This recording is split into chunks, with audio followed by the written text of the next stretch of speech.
Monsieur, bonjour, très heureux de vous retrouver sur LCF pour le troisième numéro de l'émission Tok Tok. Tok Tok, la nouvelle émission qui a démarré cette semaine, émission qui nous permet de recevoir les lundis, mercredis et vendredis en studio les confrères pour débattre autour de l'actualité et aussi de recevoir un invité sur un thème donné. Pour ce numéro 003, nous avons en studio ce matin Augustin Sizing. Il est directeur de publication du journal Écho du Pays. Bonjour Augustin.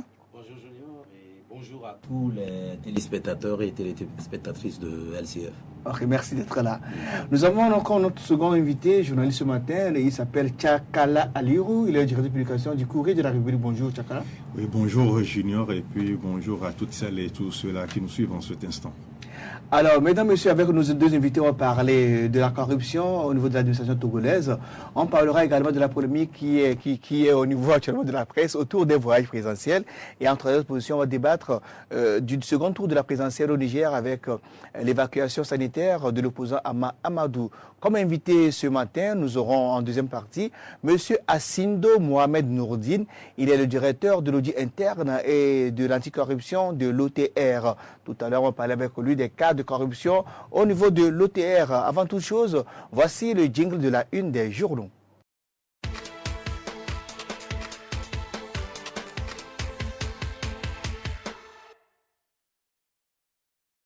La une des journaux ce matin, nous commençons par Focus Info.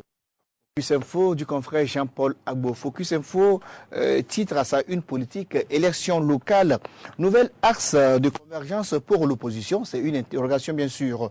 Voyage présidentiel, la nauséabonde polémique internationale. Duel Zinsou Talon quand la rupture se précise.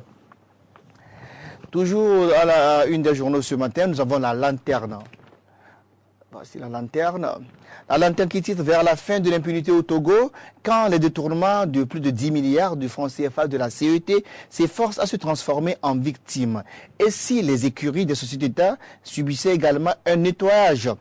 Économie, dossier OTR, des faux diplômés démasqués à l'OTR derrière des barreaux. Comment et par qui ont-ils été recrutés?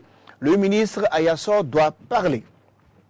Le Magnan libéré de ce jour écrit interview exclusive, Maître Kassona Mohamed du MCD, je cite, « Ces genres de terrorisme que nous vivons aujourd'hui trouvent leur raison d'exister là où il y a un ferment qui les accueille. » Toujours à la une du Magnan libéré, chasse au boudet, 4 policiers échappent de justesse à un lynchage des jeunes en Kourou.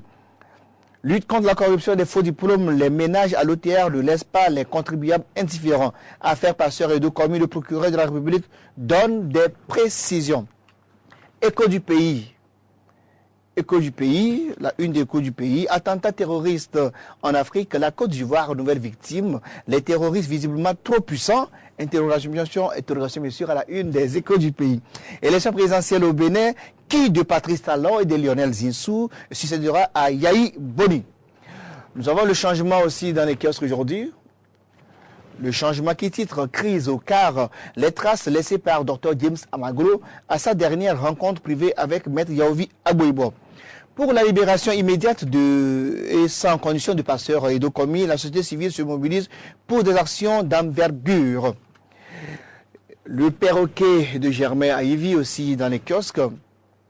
Grand banditisme menace pour la diplomatie Togo-Turquie.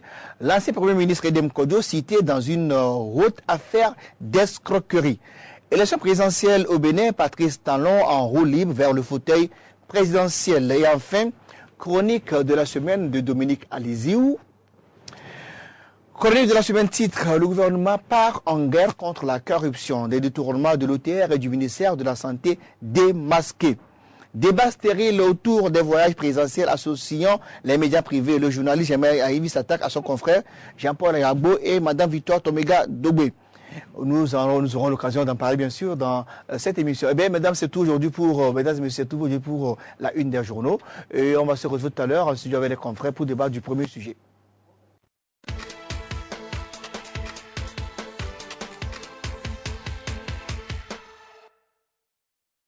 encore avec les confrères Augustin Zing, l'IFDP des Échos du pays aussi, et Tchalkala Aliro du Courrier de la République. Bonjour, chers confrères. Bonjour. Bonjour. Alors, nous allons démarrer par l'affaire de la corruption au niveau de l'administration togolaise. Le 11 mars dernier, le gouvernement togolais a sorti publié un long communiqué dans lequel il a relevé des cas de corruption, surtout au niveau du ministère de la Santé. Je cite, le premier détournement concerne un montant de 58 887 000 francs CFA et qui a été fait sur le Fonds mondial dans son volet lutte contre le paludisme et concerne 38 médecins. Le second cas de détournement concerne 87 agents coupables de dépenses inéligibles du Fonds Gavi d'un montant total de 18 837 000 francs CFA inscrits dans le cadre d'un appui à la vaccination. Alors la question qu'on se pose rapidement, qu'est-ce qui explique ce réveil, ce subit réveil du gouvernement sur la question de la corruption dans l'administration togolaise? Ben, vous savez, vous avez expliqué très clairement ce qui s'est passé par rapport à la corruption et le communiqué du gouvernement.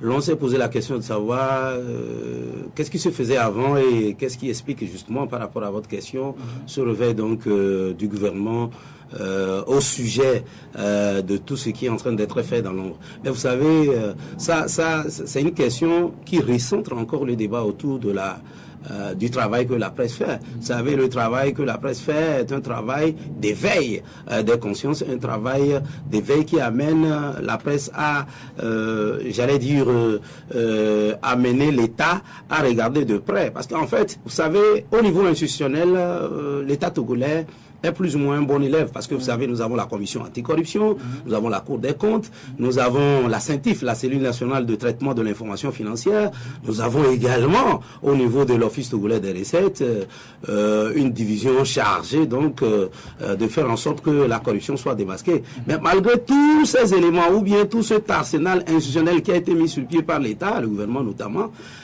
on constate quand même que la corruption sévit encore dans notre pays et la presse en parle à chaque fois qu'il y a des éléments. Je pense que au niveau donc de l'État, à un moment donné, on a pensé que la mise sur pied de cet arsenal institutionnel suffisait à limiter le plus possible, sinon à annihiler presque totalement la corruption. Mais au fur et à mesure que la presse et la société civile, et même parfois certaines obédiences politiques en parlent, eh bien ça a éveillé la conscience donc de l'autorité. Et j'ai un peu comme l'impression que ça les a amenés à encore pistonner un peu, essayer de regarder de plus près, et finalement on a pu commencer. Je préfère qu'on parle beaucoup plus de commencer, parce que j'ai un peu comme l'impression que ce n'est qu'un premier épisode d'un feuilleton qui n'est pas prêt à prendre fin maintenant.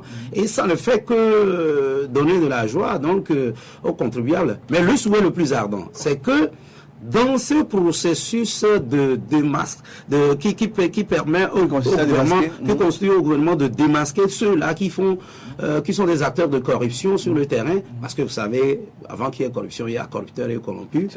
Dans ce processus-là, nous estimons que il n'y a pas que les petits poissons, il y aura aussi les gros poissons qui vont se révéler. De toute façon, ce qui est intéressant, c'est qu'il faut féliciter quand même ce acte du gouvernement qui constitue un élément de soulagement pour la population, et on espère que ça va aller très loin. Alors pour toi, c'est un bon début. Donc, Tchalkala Aliro, dans le communiqué du gouvernement, on apprend que ces cas de corruption ont eu lieu entre 2012 et 2014 et que les auteurs ont même déjà remboursé ce qu'ils ont volé. Alors pourquoi attendre toutes ces années avant de vouloir communiquer sur ces cas? Non, moi, je verrais la chose autrement. Il faut remarquer qu'il faut que ça commence à un moment. Il faudrait que le gouvernement se montre un peu plus incisif dans ces histoires de corruption qui deviennent maintenant légion dans notre pays. Il y a des commis de l'administration qui pensent que le bien commun à tous les Togolais doit être leur apanage, donc ils doivent se mettre plein les poches. Et ces cas constatés au niveau du ministère de la Santé, et si c'est aujourd'hui que certains estiment qu'il faut monter au créneau et dire que non, il y a des cas qui sont avérés, que voilà ce que nous allons faire de ceux-là qui se sont rendus coupables de la situation, moi j'estime que c'est de la poudre aux yeux. on a laissé la situation pourrir, on a laissé cette histoire-là prendre une certaine ampleur, ça a gangréné presque toute l'administration togolaise, au point que si c'est aujourd'hui qu'on va nous prendre des gens qui ont peut-être pris 50 millions et 18 millions par là, je dis que ça ne fait pas sérieux. Moi, j'estime qu'on ne fait que nous divertir et que nous souhaiterions quand même que l'État essaie de faire le ménage. Le ménage, c'est que les mailles du gouvernement ne prennent pas que les alevins. Il y a de gros poissons. Nous connaissons bien dans ce pays. On voit un peu le train de vie des gens. On connaît combien le fonctionnaire togolais gagne. Qu'on soit cadre ou qu'on soit employé subalterne, on connaît. Mais vous voyez un peu le train de vie que certains mènent. Est-ce que leur salaire peut leur permettre de vivre comme cela? Donc, moi, j'estime que oui, il faut commencer à quelque part. Ça a commencé, mais je crois que c'est de la poudre aux yeux qu'on essaie de nous... Mais vaut mieux tard que jamais. Vaut mieux tard que jamais, mais les gens, on les connaît. Les grands corrupteurs, on les connaît. Les corrompus aussi, on les connaît. On connaît un peu le train de vie de ceux-là qu'aujourd'hui on prend. Et si on dit que 12 ou 15 personnes ont pris 18 millions, alors qu'il y a des cas de plusieurs milliards qui ont été décriés. Vous vous rappelez un peu de ce fameux discours du président de la République où il faisait cas d'une minorité qui s'accaparait un peu de toutes les richesses du pays. Ça, c'est un cas. Le chef de l'État ne peut pas prononcer un tel discours s'il n'a pas des cas. Il a parlé aussi du phénomène de la surfacturation, mais cela s'est arrêté au constat. Nous voulons un président d'action. Nous ne voulons pas que ça s'arrête au constat, oui. Mais si depuis qu'il a prononcé ce discours-là, il a commencé par sévir, je crois que ça disciplinerait un peu la galerie. Mais aujourd'hui, ressasser certains qui ont eu à mettre la main dans ce que la caisse comportait de 2012 à 2014, moi je dis que c'est un bon début. Mais moi, ça ne me convient pas. Peut mieux faire. Non, si on doit donner une note, je dirais que c'est médiocre parce qu'il y a pire que ce qu'on essaie de nous présenter. Alors, Augustin Cézine, il n'y a jamais de fumée sans feu. Alors, que cache au juste cette sortie du gouvernement sur les cas de corruption du dans l'administration togolaise?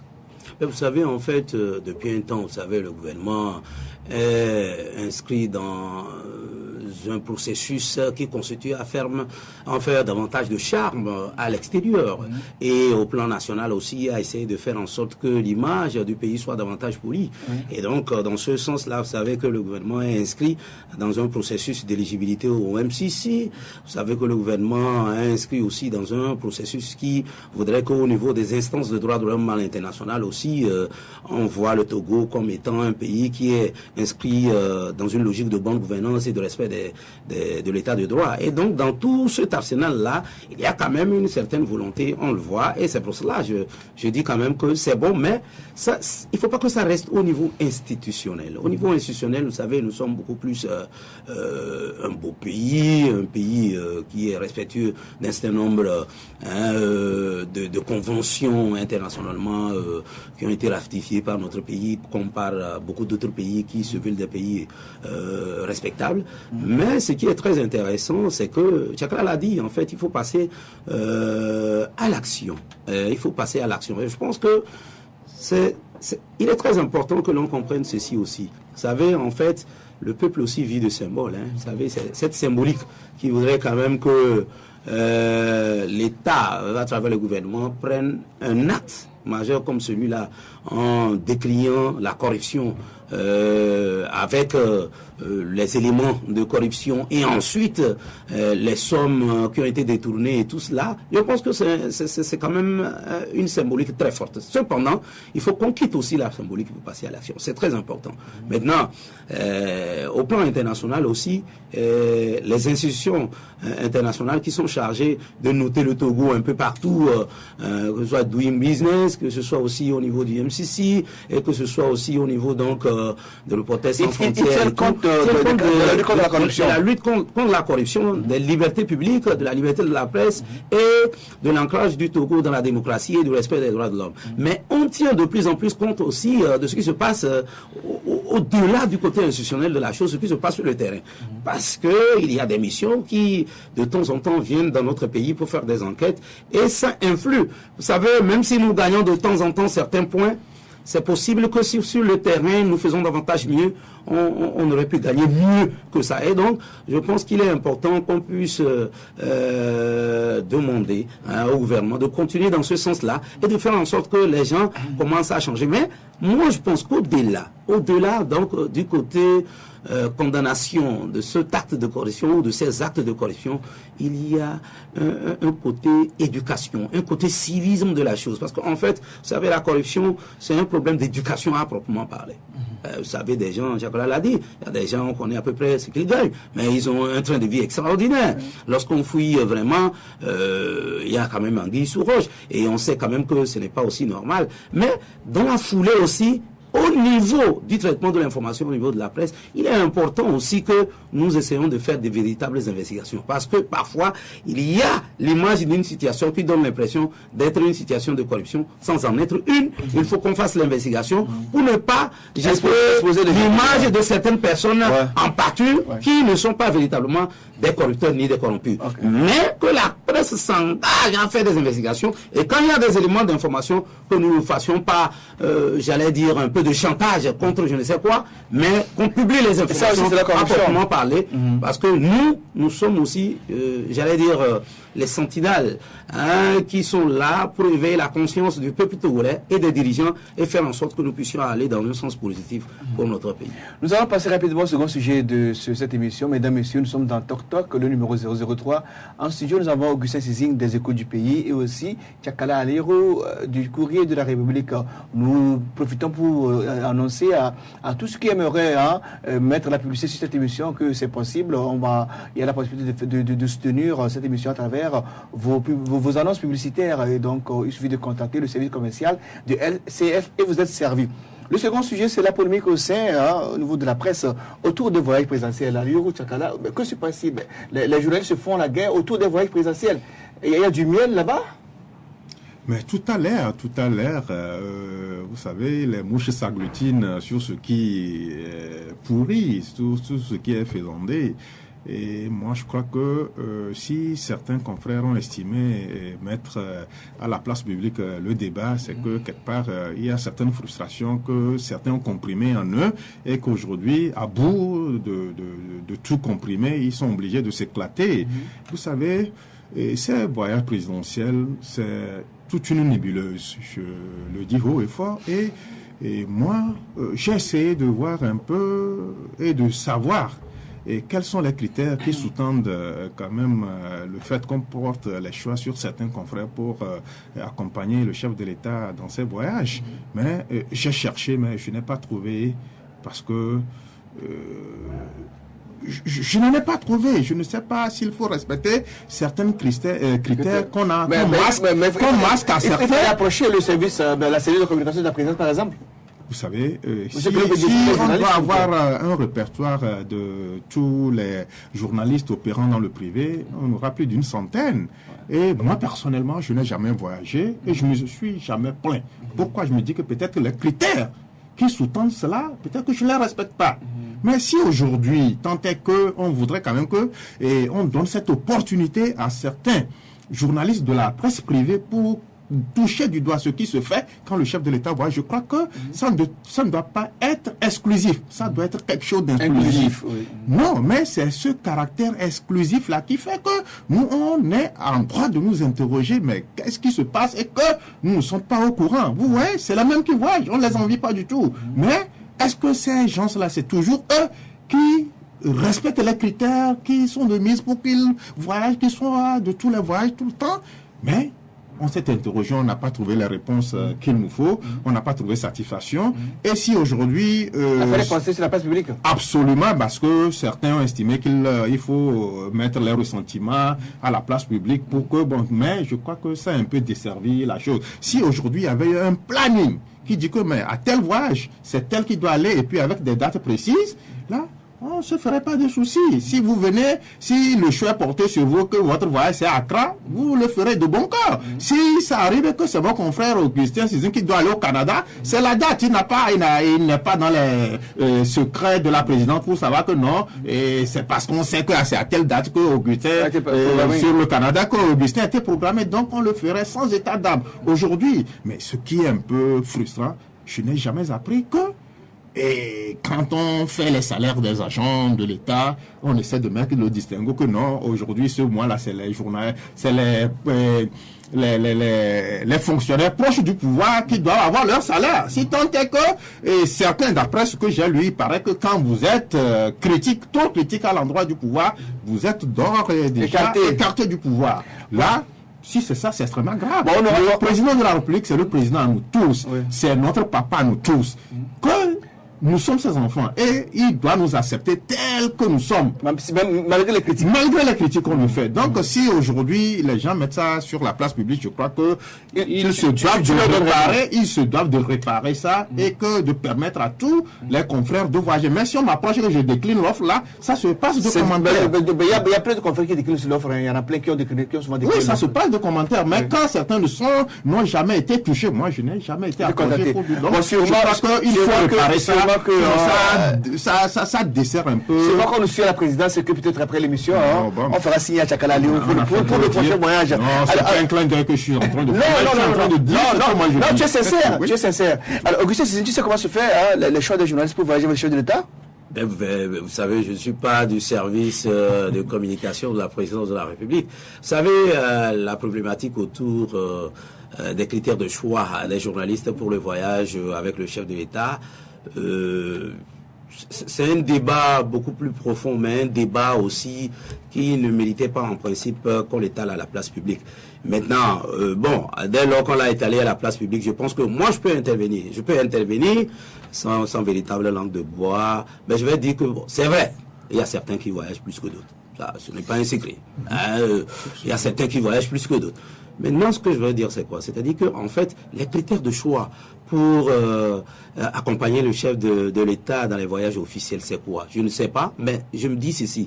Est-ce qu'on se pose la question de savoir, lorsqu'on choisit par exemple un journaliste pour voyager avec le chef de l'État lors d'un voyage officiel, est-ce qu'on se pose la question, nous journalistes, qu'est-ce qu'on veut de moi? Je ne suis pas sûr qu'on se pose la question. Parce qu'en fait, je pense que lorsque vous voyagez avec le chef de l'État, votre devoir, quand vous revenez, c'est de relater ce qui s'est passé et d'essayer de dire ce qui s'est passé, la relation des faits. Et on peut se donner la possibilité maintenant de faire un autre commentaire soi-même. Mais si on rate la relation des faits, ça pose problème, fondamentalement. Ça, c'est une deuxième chose. Vous savez, les critères de choix, je ne sais pas, mais ce que je sais, c'est que dans beaucoup d'autres pays aussi, il y a certains journalistes qui voyagent avec le chef de l'État et c'est un collège de journalistes qui est restreint. Il y a des pays comme cela. C'est pas tout le monde qui voyage avec. Il faut un niveau, il faut avoir un niveau. Parce que, vous savez, les critères qui peuvent militer en faveur peuvent être des critères qui ne vont pas en faveur d'un journal ou d'un autre. Mais ce que je sais, c'est que à partir du moment où c'est l'argent du contribuable, il est important aussi qu'on fasse en sorte qu'au-delà de toute chose quand même, qu'on puisse sentir... mais seulement, ce qui pose problème, c'est quoi? C'est que des gens se plaignent, mais ils ont beaucoup plus voyagé.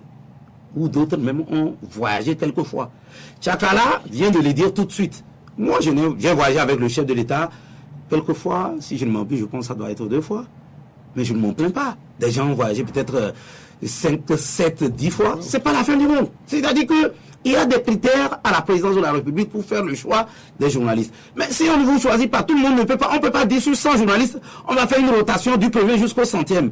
Si tant est que la présidence de la République a des priorités, par rapport à des thématiques. Voilà. Mais ce que nous devons faire, c'est que moi, j'aime quand même que par rapport au voyage, on fasse tout pour que les gens, lorsqu'ils vont officiellement voyager avec le chef de l'État, qu'ils sachent quand même que quand ils reviennent, ils ont le devoir de relation des faits et ils ont la possibilité aussi de commenter objectivement. C'est ça. Et maintenant, au niveau de la direction de la communication, il faut faire peut-être en sorte que les gens comprennent que c'est comme cela, nous faisons les critères de choix. La direction de la communication dit que c'est pas elle qui s'en occupe et qu'il y a un service de voyage présidentiel à la présidence.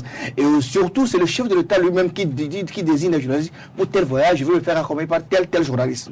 Non, mais je pense que de toute façon, au-delà de tout, si la direction de la communication de la présidence de la République n'est pas impliquée, il est souhaitable que même si la cellule qui est chargée des voyages présidentiels est chargée de ça, elle doit consulter la direction de la communication. Parce que je pense, à mon humble avis, en tant que président de l'OTM, que la direction de la communication est mieux lotie à connaître les journalistes qui peuvent être à même de pouvoir accompagner le chef de l'État et relater au mieux pour l'image de marque du président de la République et en même temps de la présidence et aussi du pays. Parce que c'est aussi ça. C'est aussi ça.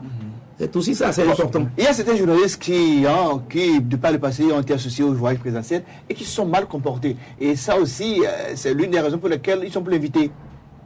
Non, mais je crois que c'est indécent quand même qu'on puisse mettre l'argent du contribuable pour que quelqu'un fasse un voyage pour venir rendre compte exclusivement de ce qu'il a vu, des faits réels qui sont passés là-bas. Mais libre à lui, après tout, de faire ses commentaires. Mais quand certains viennent, ils laissent le côté factuel de la chose, ce qu'il allait faire, et qu'ils se penchent exclusivement sur les à côté, le président a fait ci, le président a fait ça.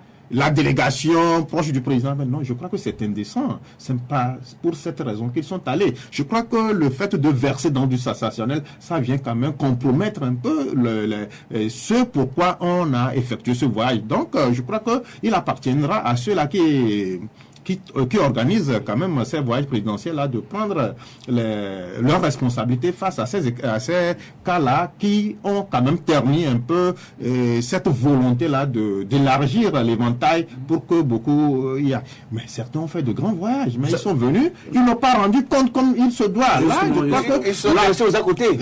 Non, mais on n'a qu'à rendre compte d'abord. D'où justement, absolument. D'où justement la question de savoir le journaliste qui est choisi pour accompagner le chef de l'État lors d'un voyage officiel. Et c'est poser la question de savoir pourquoi on m'a choisi, qu'est-ce que je dois faire à mon retour de ce voyage. C'est important, c'est fondamental parce que quand nous allons, je pense que le genre le plus loti par rapport à un voyage officiel, c'est le genre factuel. Eh bien, on peut se donner la possibilité par rapport à un genre d'opinion, de faire un petit commentaire, mais je pense que fondamentalement, c'est le genre factuel. Qu'est-ce qui s'est passé? Comment ça s'est passé? Quels sont les profits de ce voyage pour le pays? Comment on vend l'image du pays à justement parce que tout ça, vous savez, les relatives querelles qu'il y a au plan politique et la ligne éditoriale d'un journaliste à un autre, ou bien d'un organe, j'allais dire à un autre, amène les gens parfois à faire un peu d'imbroglio. C'est-à-dire d'amalgame. Il faut faire un distinguo entre son genre, c'est-à-dire sa ligne éditoriale et le travail pour lequel vous avez été choisi pour faire un voyage avec le chef de l'État. C'est extrêmement important. Et il faut qu'on comprenne que tous les journalistes ne peuvent pas forcément voyager. C'est important. Moi, je pense que c'est quelque chose. J'ai voyagé peut-être 2 fois avec le chef de l'État. Je n'ai plus voyagé avec lui. C'est pas la fin du monde. Peut-être je vais voyager encore une fois avec lui. Et puis je n'en fais pas un problème. Parce que de toute façon, ce que je sais, c'est qu'il y a des gens qui n'ont pas voyagé avec le chef de l'État, mais qui sont de bons journalistes. Absolument. Mais il y a aussi des gens qui ont voyagé avec le chef de l'État et qui n'ont pas fait un bon travail. Je le sais, et ils le savent, et tout le monde le sait. Maintenant, et la présence le sait aussi. Et la présence le sait. Il y a aussi un problème de comportement à l'extérieur, parce que vous savez, le chef de l'État va pour vendre l'image du pays, mais il vend l'image du pays avec sa délégation. Or, le journaliste qui a été choisi fait partie de la délégation. Et il y a une certaine tenue quand on est avec le chef de l'État, quand on représente le pays à l'extérieur. C'est aussi ça, c'est une question d'éducation. Les gens ne le savent pas, il faut le dire. Et maintenant, il faut aussi faire en sorte que si la cellule de communication de la présidence de la République n'est pas tellement impliquée, il faut qu'on l'implique. Parce qu'elle est mieux lotie. Elle est mieux lotie pour connaître les journalistes qui peuvent porter ce voyage-là au plan national comme international à travers les organes de presse. Augustin, pourquoi ne pas associer carrément, je reviens à Tchakala, pourquoi ne pas associer les organisations de presse, par exemple le CONAP, le PPT, Saint-Gite, ainsi de suite, pour que, ils puissent désigner ceux qui vont voyager. Par exemple, si la présidence veut faire un voyage dans tel pays, il dit, CONAP, on veut un journaliste de vous, et PPT, on veut un. C'est aussi un début de solution. Je crois que c'est une alternative crédible et cela permettra un peu de taire toutes ces divergences-là qui sont en train de naître. Et je crois que quand le choix est porté sur quelqu'un, on ne regarde pas sa ligne éditoriale. Mais à partir du moment où vous êtes allé à ce voyage officiel, venez rendre compte de ce que vous avez vu là-bas. Donc, quand certains mettent au devant leurs humeurs, certains mettent du sensationnel pour peut-être dire que non, j'ai voyagé, mais je suis libre de dire ce que je pense, là, c'est tout fort. On ne peut pas continuer dans ce terrain-là. Parce que l'image du Togo, c'est sacré. L'image du pays, c'est sacré. On ne peut pas aller et venir noircir son pays en noir. On ne peut pas aller et venir noircir les dirigeants qui ont fait le déplacement en noir. Donc, je crois que c'est une question de responsabilité, de civisme. On ne peut pas. Apprenons quand même à aimer notre pays. Donc, à partir du moment où certains intègrent cela dans leur travail, je crois que cela se passera de tout commentaire. Mais ce qui est arrivé ces 2 dernières semaines avec ces choses-là, il va falloir que les journalistes, qu'ils soient, prennent une certaine hauteur et qu'ils mettent fin à ce jeu de ping-pong quand même qui ne nous arrange pas. Ça nous dessert énormément. Donc, je crois qu'il appartient aussi à la cellule de la communication de la présidente de la République de pouvoir aussi s'impliquer à fond pour éviter... Ou à la limite qu'on amène à s'impliquer. Pour éviter qu'on accepte absolument ces frustrations-là qui naissent pour rien. Donc, si certains devraient se plaindre, nous devrions nous plaindre. Même moi, je n'ai jamais relaté ça dans mes colonnes. Je me suis jamais plaint parce que je me dis que peut-être que les critères courriers de la République... Et un jour, peut-être. Absolument. Bon, mais ce qui est important aussi, c'est qu'au-delà de tout, lorsque nous prenons notre plume pour écrire, lorsque nous voulons dénoncer une situation donnée, il faut réfléchir plusieurs fois. Lorsqu'on mélange ethnicisme, régionalisme dans quelque chose qui n'en est absolument pas, je pense que ça pose problème. Parce que quand il y a action, il y a réaction. Il y a d'autres aussi qui ont publié des comptes vérités et qui sont des véritables des vérités qui sont même vérifiables. Donc, je pense qu'il faut faire extrêmement attention. Tchakra l'a dit, ça ne nous a pas forcément servi, ça nous a desservi. C'est pas tout qu'on étale sur la place publique. Nous avons la possibilité d'échanger entre nous et de savoir fondamentalement que tout le monde ne peut pas voyager. Alors, on choisit, c'est normal. Parce que vous savez, ce qu'il y a, c'est quoi? C'est que lorsque je suis dans la cellule de communication d'une société, je vais vendre par exemple une image, mais je peux décider de vendre mon image exclusivement par rapport à LCF parce que j'estime que c'est LCF qui peut porter mon image. Vous savez, les médias se positionnent à travers plusieurs segments. Il y a des médias qui sont portés exclusivement sur l'économie. Il y a des médias qui sont portés exclusivement sur les jeunes. Il y a d'autres médias sur les vieux. Il y a d'autres médias sur le social, les femmes. Mais en fonction d'un voyage donné, on estime que c'est celui-là ou celui-là qui peut porter. Mais vous pouvez être porté sur les jeunes, mais ne pas avoir les éléments nécessaires de porter cette image-là. On ne vous choisit pas. Donc c'est important. Il faut se respecter, on prend de la hauteur. Je pense que la présidence va continuer dans ce sens-là et améliorer, mais c'est déjà du bon travail qui se fait. Voilà. Alors nous allons marquer une pause, on revient tout à l'heure pour continuer cette émission.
Suivez tous les lundis, mercredis et vendredis votre émission Toc Toc. Toc Toc passe au crible les grands sujets de l'heure et développe des thématiques sur le plan social, politique, économique, sportif et culturel. En studio ou en débat, des journalistes et des experts. Toc Toc, premier numéro, ce lundi 14 mars 2016 à 10h, en synchronisation avec la radio Syrie FM. Rediffusion la nuit à 22h30.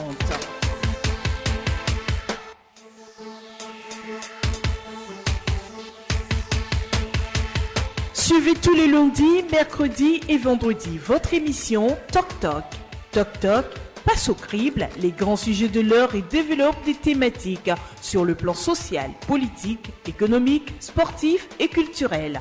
En studio pour en débattre, des journalistes et des experts. Toc Toc, premier numéro, ce lundi 14 mars 2016 à 10h, en synchronisation avec la radio Syrie FM. Rediffusion la nuit avant 2h30. Retour en studio avec nos confrères. L'invité Assindo Mohamed Noureddi n'est pas encore là, donc on continue en attendant qu'il soit en studio. Donc on va continuer, on va aller au Niger avec le second tour de la présidentielle. Alors l'opposant à Mahamadou qui est aussi candidat et qui doit compétir avec Mahamadou Issoufou dimanche prochain. Il est aujourd'hui en France à l'hôpital militaire de Neuilly-sur-Seine parce que sa santé s'est détériorée brusquement parce qu'il était malade depuis, mais on a refusé de le libérer.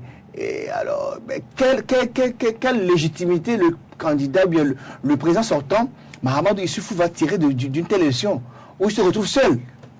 Mais vous savez, en fait, je pense que le cas du Niger est un cas qui constitue un cas d'école pour les Africains.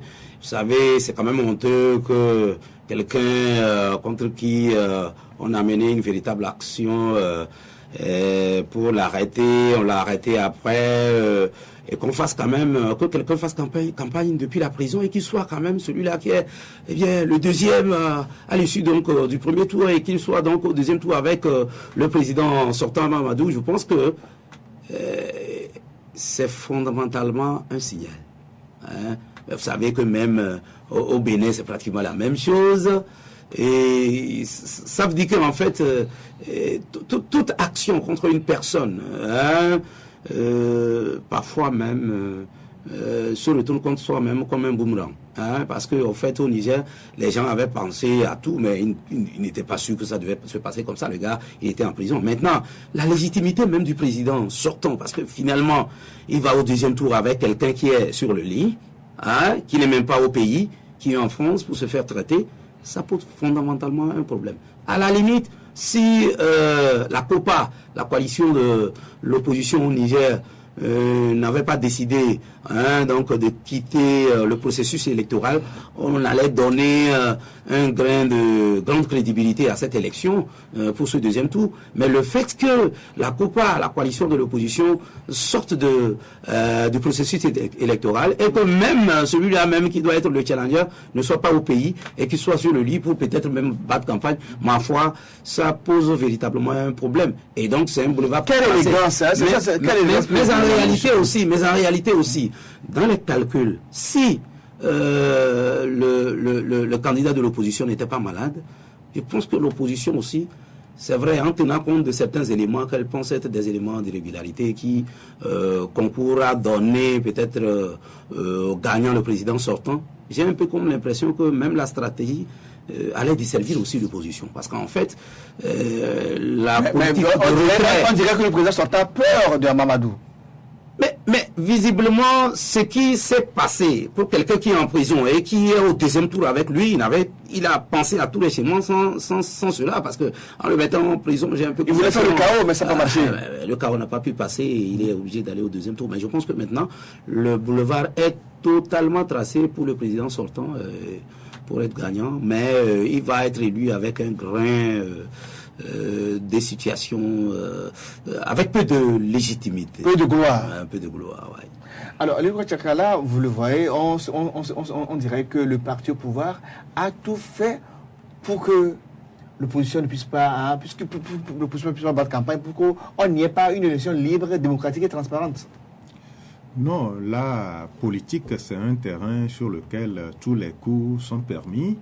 Mais je crois qu'au-delà de ces coups qui sont permis, il y a une dose d'élégance et de décence qui doivent entacher cela. Mais dans le cas nigérien, je crois que le président sortant a manqué d'élégance, il a été rustre et il devrait tirer quand même les enseignements par rapport à ce premier tour. Et quelqu'un que vous prenez, vous l'embastillez et cette personne-là vous contraint à un second tour, ça veut dire que vous avez perdu tout le crédit qu'il vous faut auprès de votre électorat.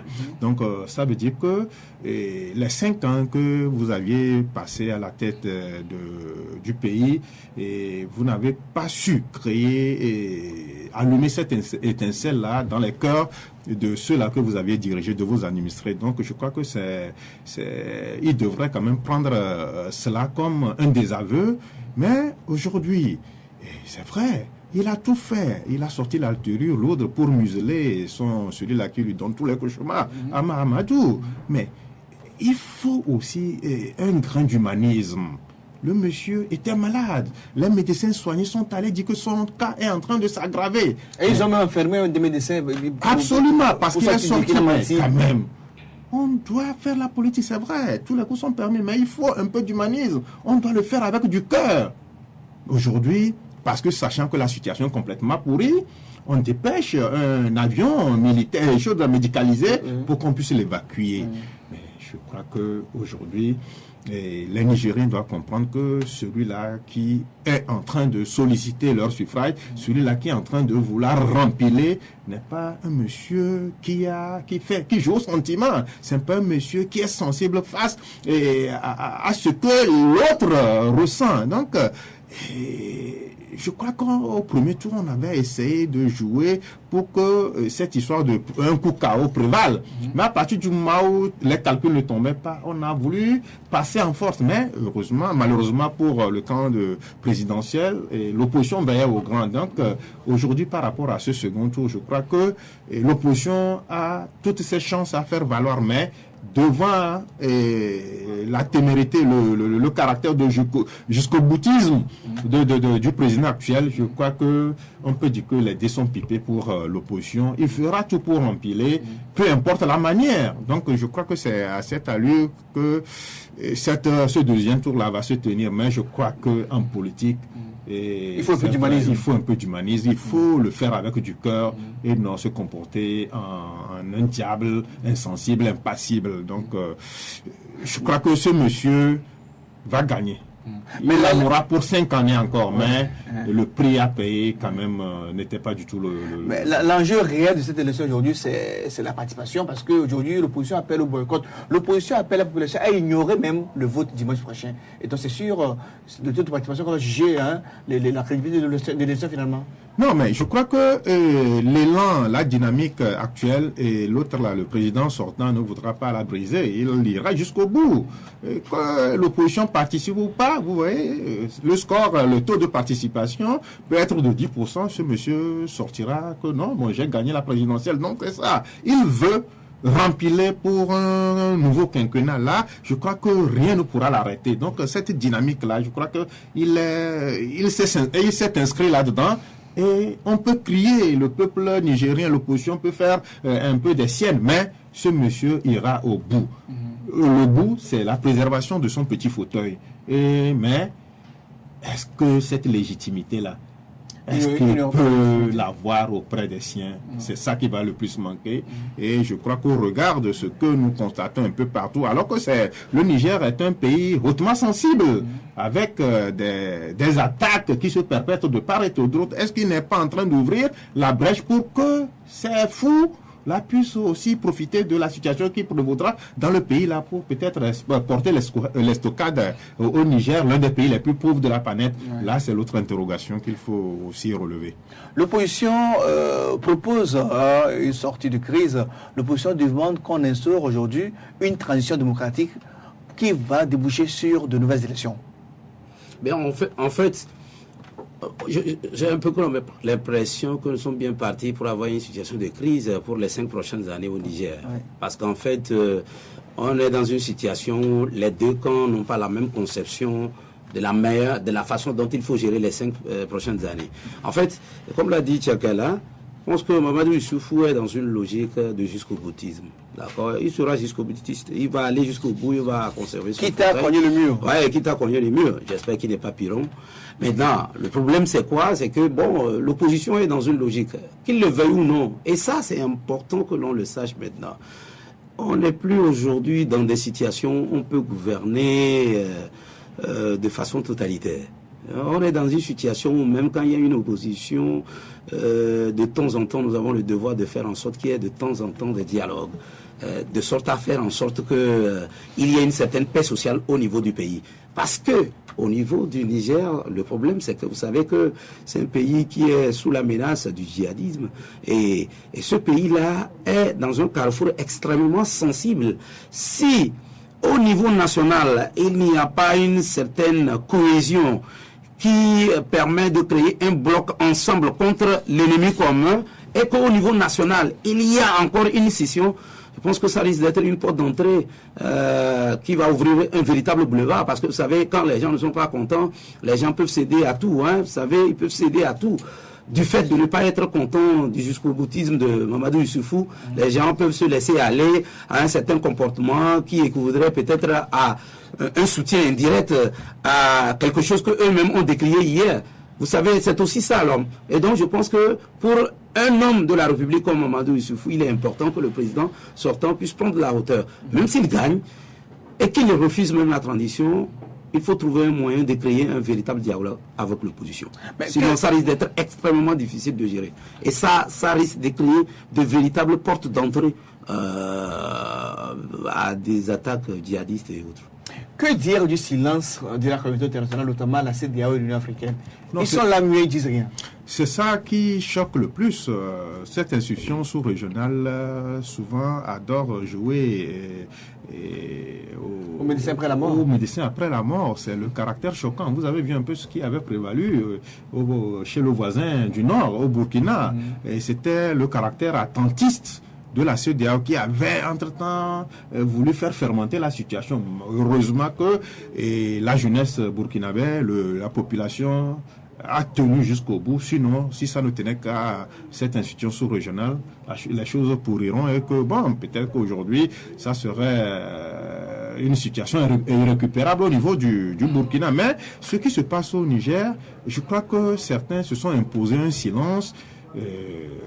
On attend de voir au nom de cette solidarité-là entre syndicats de chefs d'État. Sinon, on ne peut pas comprendre aujourd'hui que ce pays aussi fragile qu'est le Niger, les gens puissent se taire comme ça. Vous voyez un peu ce qu'il y a lieu au Burundi actuellement. Ouais. L'organisation de l'Afrique centrale aussi s'était tue. L'ONU aussi, c'était de bout de lèvres qu'on essayait de ramener à l'ordre. Mais le mal est déjà arrivé. Oui. Donc, est-ce qu'on voudrait aussi que la même situation prévale au Niger, je crois, tout à l'heure. Sinon, on ne verrait pas ce silence-là de cimetière s'opérer au niveau de cette institution sous-régionale qu'est la CEDEAO. Vous savez, et cette CEDEAO-là, c'est vrai, il faut cette solidarité-là, c'est composé des chefs d'État, mais au-delà de ces chefs d'État, il faudrait aussi comprendre que quand un pays s'embrasse, c'est toute la sous-région qui en pâtit. Donc, au nom de cela, il faut avoir ce caractère d'anticiper par rapport à ce qui se passe chez le voisin. Mais on se tait. On attend cette élection-là, elle aura lieu le dimanche avec tout ce que cela peut engendrer comme déstabilisation interne d'abord, avant de voir ce que cela peut susciter au niveau des pays amis ou même des pays limitrophes. Mais tenez-vous bien,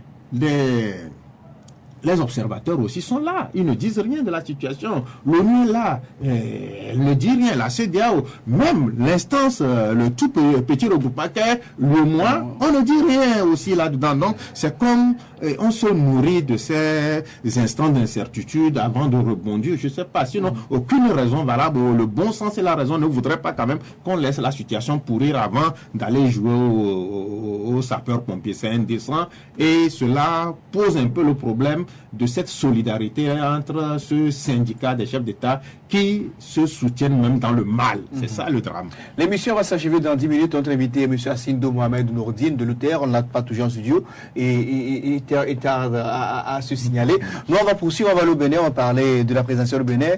Le second tour, c'est dimanche prochain.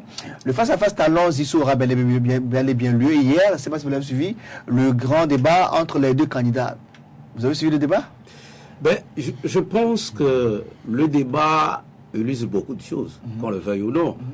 Mais ce qui est fondamentalement clair, c'est que la rupture est très imminente. C'est extrêmement important de le savoir, parce que quand vous analysez les résultats du premier tour, vous vous rendez compte que Patrice Talon, qui est revenu il y a peu et qui a annoncé depuis un temps, bien avant sa candidature, est arrivé au second tour. Mais lorsqu'on prend par exemple les résultats, le candidat du pouvoir, qui est le Premier ministre Lionel Zinsou, il sort avec moins de 30%. Alors que Patrice Talon sort avec un score qui n'est pas loin du candidat du pouvoir. Et au même moment, un autre candidat de l'opposition, Sébastien Ajavon, a un score qui n'est pas loin de Patrice Talon. Ça veut dire, et alors qu'il y a une coalition aujourd'hui de 3 formations politiques qui soutiennent Patrice Talon. Arithmétiquement, lorsque nous faisons le jeu, on constate quand même qu'il est bien parti pour avoir de véritables chances. Et puis, quoi qu'il en soit, vous savez, Lionel Zinsou, il a eu la malchance d'être franco-béninois. Les Béninois ont eu un peu comme l'impression que c'est quelqu'un qui est venu d'ailleurs, même s'il est béninois. Et Patrice Talon bénéficie aussi du fait qu'il est béninois. Il était au Bénin. Mais secondement, il bénéficie aussi du fait qu'on a senti qu'il y avait, vous le savez, entre-temps cette affaire d'empoisonnement. C'était comme une sorte de cabale contre lui. Et puis bon, finalement, vous savez... Son statut de victime l'a aidé. Et puis, ça l'a finalement aidé. Un homme d'affaires qui n'était pas forcément si politique et qui est devenu un homme politique et qui a émergé, venu de rien par la force des choses et qui a de fortes chances d'être sur le fauteuil présidentiel. Enfin, à mon sens. Mais bon, comme en politique, 1 plus 1, c'est pas 2. On attend dimanche pour voir ce que ça donne. Qui de Talon et de Zinsou serait le prochain président du Bénin? Non, je dis que dans le cas béninois, 1 plus 1 va donner absolument 2. Ah, mais on l'a vu en 96. Où André Oubedji, contre toute attente, va tout savoir le score que Lionel Zinsou devrait faire, c'est ça. Il atteint le summum de ce qu'il pouvait faire. Il n'y a plus de réserve de voix. Non, il n'y a plus de réserve de voix. Vous voyez, quand les André Oubedji et les autres là lui donnent son onction et qu'il n'arrive pas à franchir la barre des 30%, c'est tout ce qu'il pouvait faire. Aujourd'hui, les dés sont pipés pour Lionel Zinsou. La rupture va se faire. Et vous savez, ce monsieur, Lionel Zinsou, avait toutes les chances de faire si le président sortant, Yahi Boni, ne l'avait pas ramené de la France dans sa mallette. Vous savez, à un moment, les Béninois étaient fatigués des frasques du président Yahi Boni. Et maintenant, lui, il vient prendre tout le passif du président actuel, Yahi Boni, et là vous voyez un peu, les Béninois ont soif de cette rupture. Les Béninois sont tellement jaloux de leur démocratie qu'ils n'entendent pas qu'au nom d'une certaine continuité, on puisse prendre quelqu'un d'un ailleurs et venir le mettre là. Et ça s'est fait ressentir net à travers les jeunes aujourd'hui. Je crois que ce monsieur Talon a posé les bases pour que toutes les forces qui veulent le changement puissent se rallier à sa cause. Quand ce monsieur dit qu'il ne fera pas plus d'un mandat, ça aussi, c'est un discours politique, mais je crois que c'est quand même rassurant. Ce monsieur vient et il a déjà son programme. Il sait qu'en 5 ans, il pourra dérouler le programme. Et maintenant, celui-là qui ne s'est pas trompé de partenaire, c'est Adjanvon Sébastien. Si on lui avait fait miroiter des brillants et qu'il s'était rallié à Lionel Zinsou, là, il se tuait une fois pour de bon en politique et il n'aura plus cette chance-là de pouvoir rebondir. Aujourd'hui, il sait qu'après, chose de la patrie Talon, c'est lui. Et là, il a fait le bon choix. Donc aujourd'hui, c'est clair et net, les Béninois ont décidé de la rupture. Et il y aura rupture absolument. Il ne faut pas 1 plus 1 au Bénin cette fois-ci par rapport à cette présidentielle. Ça donnera 2. Augustin, il faut signaler que 1 500 000 électeurs béninois n'avaient pas voté au premier tour. Et Lionel Zinsou table sur ce nombre-là pour faire la différence au second tour. Oh, vous savez, en fait, je ne suis pas certain que sur 1 500 000 Béninois, il peut y avoir suffisamment de personnes qui vont aller. Et puis, de toute façon, mathématiquement, rien n'est sûr que sur les 1 500 000 Béninois, parce que d'abord, quand on veut faire une véritable analyse, on peut se rendre compte quand même que sur les 1 500 000, peut-être que c'est des gens qui étaient déçus même de ce scrutin par rapport à ce qui se passait. Et donc, qui ne sont pas allés voter. Bon, je peux me tromper. Mais, à ce second tour, sur 1 500 000 d'abord, on n'est pas sûr que les 1 500 000 iront à l'élection pour voter. Deuxièmement, sur ceux-là, des 1 500 000 qui vont aller au second tour pour voter, on n'est pas sûr qu'une forte proportion reviendra à Lionel Zinsou. Et quelle est cette proportion-là par rapport aux 23 et quelques pourcents de Sébastien Ajavon et à d'autres moi je pense que Talon est bien parti pour avoir une forte chance d'être sur le fauteuil présidentiel. Maintenant, on va voir. Donc, mais s'il arrivait que Patrice Talon soit élu dimanche prochain, ce serait l'échec des politiques, puisque Talon, visiblement, c'est un homme d'affaires a priori. Mais vous savez, bon, peut-être au Bénin, vous savez, d'un pays à un autre, il y a de véritables différences, mais vous savez, c'est comme les démocrates. Il y a des démocrates qui sont arrivés au pouvoir, qui ont admirablement bien géré le pouvoir. Et il y a beaucoup aussi de démocrates qui sont arrivés au pouvoir, qui ont déçu de façon lamentable les populations. Donc, et au point où quelquefois même ailleurs, on a pu avoir recours à ceux qui hier étaient des dictateurs et qui sont venus faire peau neuve. Donc, je pense que dans le cas d'espèces au Bénin, on se rend bien compte quand même qu'il y a eu une rupture. Parce que ce soit Sébastien Ajavon comme Patrice Talon, qui sont arrivés pratiquement deuxième et troisième, on se rend bien compte qu'en fait, ce n'était pas des politiques. Donc, au Bénin, c'est une véritable rupture qui constitue un élément d'explication de ce que la population a été quelque peu déçue du comportement des politiques béninois. Là, je vais ajouter un truc. Non, si je dois ajouter un truc, c'est par rapport à ce que mon confrère a dit, parce que ceux-là qui sont reconnus comme politiques n'ont pas forcément respecté ce qu'ils s'étaient projetés de faire sur le terrain. Donc, Yahi Boni, vous savez, il est venu dans les mêmes conditions que aujourd'hui, Talon, il n'avait même pas de parti politique. Oui. Il était à la BOAD. Il était là à la BOAD, il est allé et il a rempilé. Mais, vous savez, aujourd'hui, Zinsou, moi je le trouve malheureux parce que il n'a pas mesuré un peu la portée de ce qu'on voudrait lui faire faire. Il est venu parce qu'il a pensé que le passage de témoin devrait être automatique. C'est le président sortant qui est venu me positionner et je crois que je peux automatiquement... Surtout avec la coalition républicaine. Il se voyait le mouvement grandement tracé, alors que c'est mal connaître les Béninois qui peut-être ont des griefs contre le président sortant. Donc cela... ça joue contre lui. Ça joue contre lui. Pour les Béninois, voter Zissou, c'est donner un troisième mandat à Yahi Boni. C'est ce qu'ils disent d'abord. Absolument, non. Absolument. Il faut créer cette rupture et les Béninois sont dans cette dynamique de rupture. Nous, on attend de voir. On sera ici lundi pour en parler. Mesdames, Messieurs, cette émission s'achève ainsi. Dommage que notre invité, M. Assindo Mohamed Noureddin, n'a pas eu en studio. Il a eu certainement un contretemps. C'est pas grave. Ce n'est que partie remise. Merci Augustin Sizim. Je rappelle que vous êtes directeur de publication des Échos du pays. Merci d'être venu. Merci de nous inviter également. Merci à Ali Rouchakala, le DP du Courrier de la République. Mesdames, Messieurs, c'est fini pour Talk numéro 003. Je vous rappelle que l'émission passe tous les lundis, mercredis et vendredis sur LCF à 10h en direct et rediffusion à 22h30. Dès la semaine prochaine, on fera la synchronisation avec City FM. Portez-vous bien, bon week-end, à très bientôt. Que Dieu veille sur vous.